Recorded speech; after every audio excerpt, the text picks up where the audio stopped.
Hey yo, what's up? It's your boy back with another video. Dragon Ball Sparking Zero is trash, part etc. Dragon Ball Sparking Zero was a $100 to $70 video game with 100 and something characters, which is supposed to be a big deal, which it's not because half of the 100 and something characters are just reskins. They're just Gokus and Vegetas with the same moveset.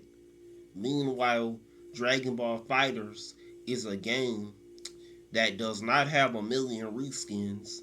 It only has a couple to a few of them, and the reskins have completely different movesets from each other. So even though the characters look the same, the characters play completely different. You're not supposed to look at the game. It's not like a painting. On top of that, Dragon Ball Fighters is $5 to $15. On top of that, Dragon Ball Sparking Zero has a gazillion missing characters. We don't have Super Saiyan or Super Saiyan 2 Turtles, depending on which animation era it is today. We don't got Super Saiyan 3 Raditz, Super Saiyan Rose 2 and 3, Goku Black, Super Saiyan Blue 2 and 3 Goku, or any characters from the last Sparking game, Dragon Ball Sparking 3, which is called Dragon Ball Budokai Tenkaichi 3 in the US, which includes Fasha and Goku's mother Gine, who is the mother of the main character for some reason. On top of that, the characters in Dragon Ball Sparking Zero are unbalanced because Dragon Ball Sparking Zero, if you have super armor, it's GG's because a Dragon Ball game, which is about fighting for Dragon Balls, what it should be, because that's what the franchise is about. But evidently, all you're sitting and doing is countering every 2 seconds. And if you just pick a character with super armor, aka a grappler, Broly, you automatically get to win the match. On top of that, you got hackers putting Grand Zeno and Ultra Gogito into the game now, who are the most broken characters in the Dragon Ball verse and universe. Red is my favorite color, and Super Saiyan 4 is everybody's favorite Dragon Ball form, right? It's mine because it's red and it actually has aura and isn't fodder like majority of the forms in the series. And they put Goku, the main character, into the game again, except Goku has the best transformation in Dragon Ball. Super Saiyan 4 Goku is in Dragon Ball Fighters now.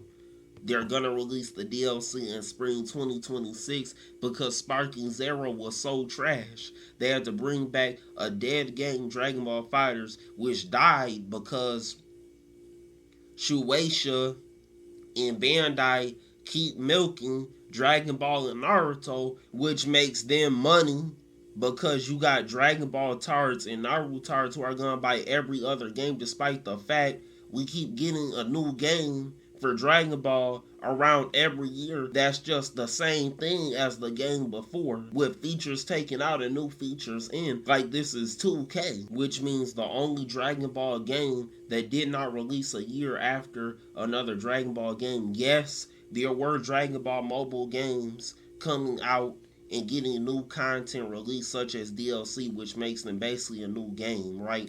When you give Dragon Ball Xenoverse 2 DLC, it's basically another game. They're replacing the game that's already there. So technically, there were new Dragon Ball games, specifically mobile games and DLC, which transformed old Dragon Ball games into new Dragon Ball games, coming out a year before Fighters, except Fighters was outsourced. Fighters is actually a good game, but it was outsourced to one of the best video game companies, Dragon Ball Fighters. So Bandai Namco did not make Dragon Ball Fighters, which means Dragon Ball Fighters is not made by Bandai Namco, which worked on Xenoverse 2, which means Dragon Ball Fighters came out multiple years after Arc System Works made their last game.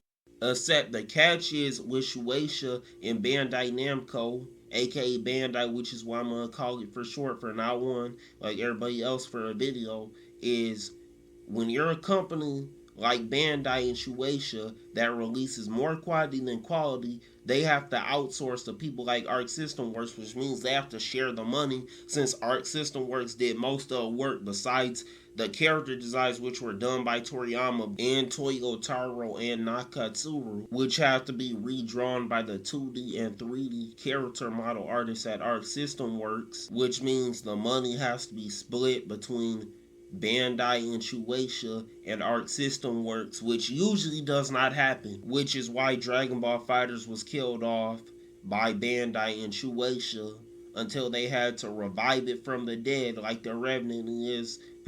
You know, cool saying Revenant because that's my Apex main.